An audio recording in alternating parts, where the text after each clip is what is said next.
Falar como saber se o seu jeito de estudar está sendo eficiente e, a partir dele, você está conseguindo otimizar tempo, ter mais retenção, foco, e isso reverberar no seu aumento no percentual de acertos. Se é tudo isso que você quer saber, fica nesse vídeo. Eu sou Marta Figueiredo, sou professora especialista em aprendizagem eficiente, sou professora desde 99 e eu trouxe, vou compartilhar aqui contigo, elementos também pautados desse livro aqui. Vou compartilhar aqui contigo essa tela, para que você possa entender de uma vez por todas como funciona o processo de formação de memória de longo prazo, o que é essencial nesse processo e o que você deve incluir no seu bloco de estudos para que você tenha mais eficiência, retenção e, logicamente, alcance o seu tão sonhado título R1, R+. Esse é mais um vídeo do canal que tem como objetivo de mostrar a você um caminho muito mais simples e leve de estudar com resultado. Nesse livro, fiz o conhecimento de Peter Brown, Henry Rentzer e Maria McDaniel. Eu trouxe aqui alguns pontos, porque o processo de formação de aprendizagem, e juntamente com a formação de memória de longo prazo, foi inventado por mim, a ciência da aprendizagem, e o que a gente precisa fazer é colocar a neuroaprendizagem, a neurociência, a seu favor, incluir essas práticas como práticas de estudos do processo de aprendizagem dentro de um bloco de estudos. Esse é o processo, extremamente simples. As etapas são atenção, compreensão, consolidação e recuperação. Já deve ter visto alguns vídeos aqui no canal.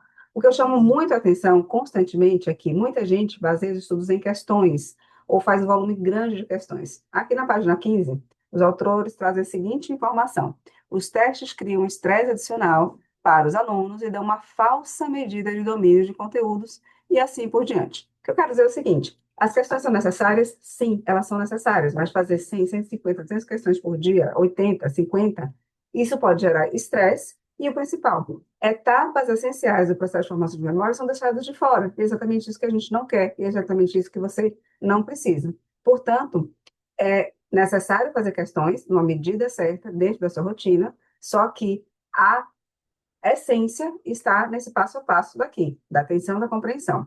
O outro passo, ainda que os autores propagam, é sobre o processo de compreensão. Vejam só comigo. Faz sentido reler um texto uma vez se houver um significativo longo lapso de tempo desde a primeira leitura, mas fazer várias leituras em sucessão rápida é uma estratégia de estudo que consome tempo e rende benefícios irrisórios se comparado a estratégias bem mais eficazes que exigem menos tempo.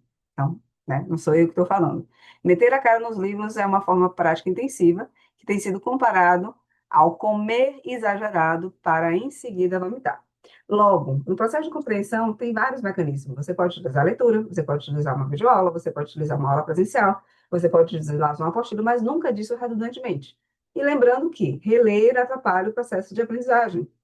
Leu, compreendeu, precisa passar para a consolidação com práticas efetivas para que a partir dessa consolidação, com a sua recuperação ativa, você tenha a fixação e é isso que vai gerar um processo de acerto. Portanto, as questões elas precisam estar em paralelo, nunca em volume, excesso, nem prioridade, tá? Lembrando, o processo de compreensão, ele acontece de uma forma aprofundada com vários mecanismos. Evite, portanto, a redundância. A mesma forma da consolidação, né? Quando você vai utilizar mecanismos de que eu chamo de carving, né, de aprofundamento, ou de mecanismos de aprendizagem, veja aqui. Praticamente não há limites para o montante de aprendizagem que podemos recordar, desde que façamos interrelações com o que já sabemos. E logo, na nossa capacidade de recuperar informações.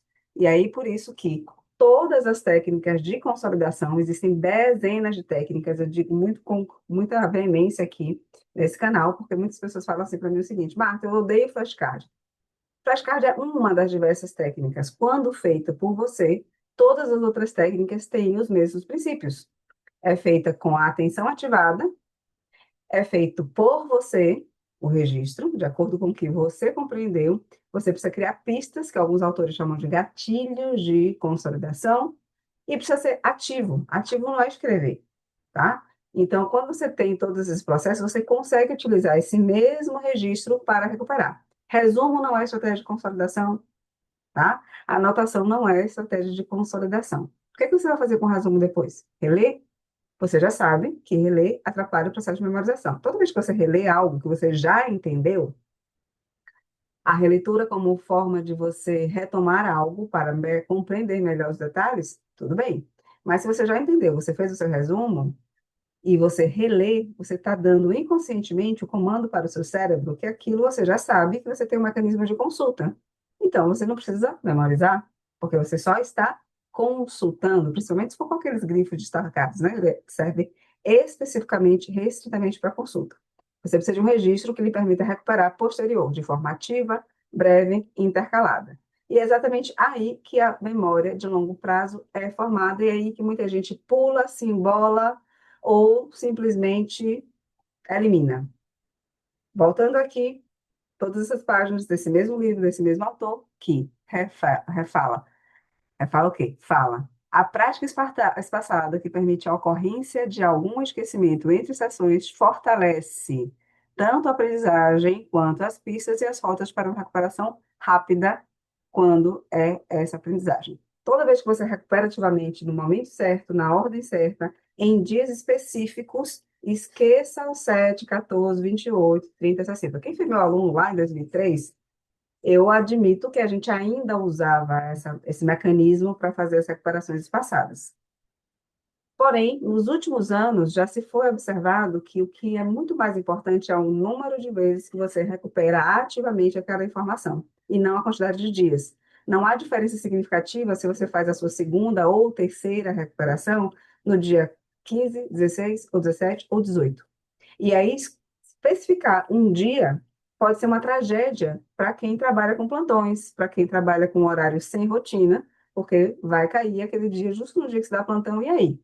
Desespero, ansiedade, bola de neve, tudo isso pode gerar uma falta de constância e um abandono no seu ritmo de estudos, tá? Portanto, uma recuperação ela precisa ser totalmente coerente à rotina de cada pessoa e, principalmente, intercalada e espaçada, lembrando que você só consegue fazer uma recuperação ativa se você tiver feito uma consolidação ativa como um registro base para o seu processo de formação de memória de longo prazo. Quando você faz todo esse passo a passo, simples, você vai acertar uma questão, porque você está treinando a sua rede neuronal a buscar aquela informação que você guardou. Não há como você evocar aquilo que nunca ficou guardado, tá? Então, se você parte direto para questões, você tem uma informação aprofundada daquilo, depois você precisa tratar o erro.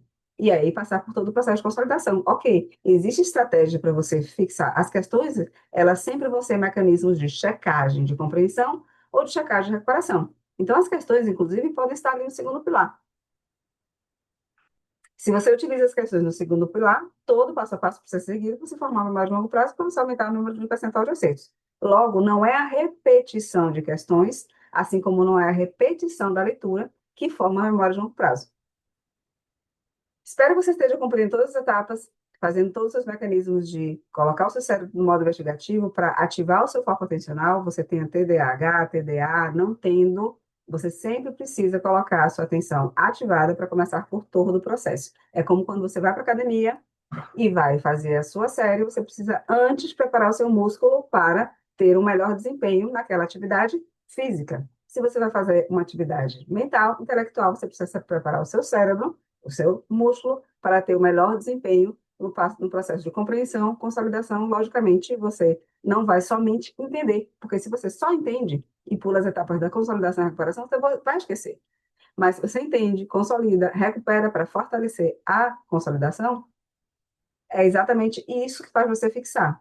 Então, quando você fixa um assunto, quando você sabe responder, puxando da memória, a gente pode dizer que você aprendeu. Mas quando você acerta uma questão, será que a gente realmente pode dizer que você aprendeu aquele conteúdo? Fica aí a provocação.